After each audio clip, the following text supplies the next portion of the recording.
हम लोग भगवान से हमेशा कुछ ना कुछ मांगते रहते हैं। हमारे मांगने का कभी अंत नहीं होता। कई बार हमारी मांगी मुराद पूरी होती है तो कई बार ऐसा लगने लगता है कि प्रार्थना बेकार जा रही है, भगवान हमारी सुन ही नहीं रहा है। जबकि सच ये है कि भगवान हर किसी की सुनते हैं और सभी की झोली भरने की कोशिश करते हैं। लेकिन जब झोली भरी हो या आपको भरी झोली को खाली करने का तरीका नहीं मालूम हो तो भगवान यही सोचता है कि इसे देने का भी क्या फायदा। अगर आप वस्तुओं का उपयोग समुचित प्रकार से करेंगे तो निश्चित ही आपको आपकी मांगी गई चीज मिल जाएगी।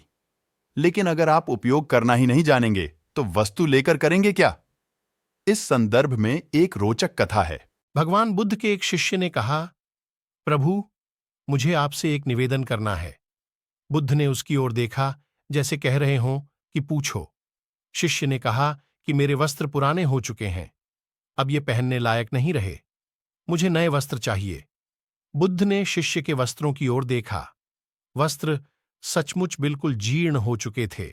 बुद्ध ने दूसरे शिष्य से नए वस्त्र लाने के लिए कहा। कुछ दिनों बाद बुद्ध अपने उस शिष्य के निवास पर पहुंचे। कुशल क्षेम के बाद उन्होंने पूछा, तुम्हें और कुछ तो नहीं चाहिए? शिष्य ने कहा कि मैं इन वस्त्रों में बिल्कुल आराम से हूं, मुझे और कुछ नहीं चाहिए। अब बुद्ध और शिष्य का संवाद शुरू हुआ जो इस प्रकार था।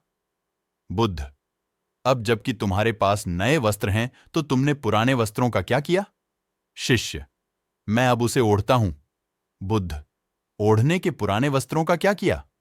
शिष्य, जी, मैंने उसे खिड़की पर लगा दिया है।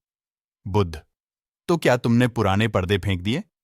शिष्य, जी नहीं, मैंने उसके 4 टुकड़े किए।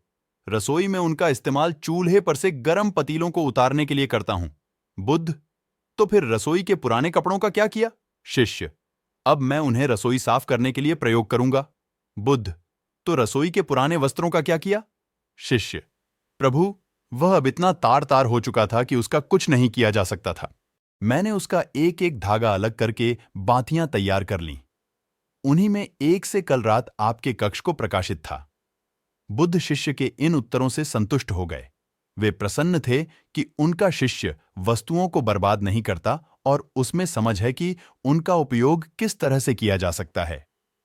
कथा सुनाकर संत ने कहा, इन दिनों जब प्राकृतिक संसाधन दिन प्रतिदिन कम होते जा रहे हैं तो हमें कोशिश करनी चाहिए कि चीजों को बर्बाद ना करें और अपने छोटे छोटे प्रयत्नों से इस धरती को सुरक्षित बनाकर रखें। ऐसी ही मजेदार और प्रेरणा की कहानी सुनने के लिए हमारे चैनल को सब्सक्राइब जरूर करें और वीडियो को लाइक करें।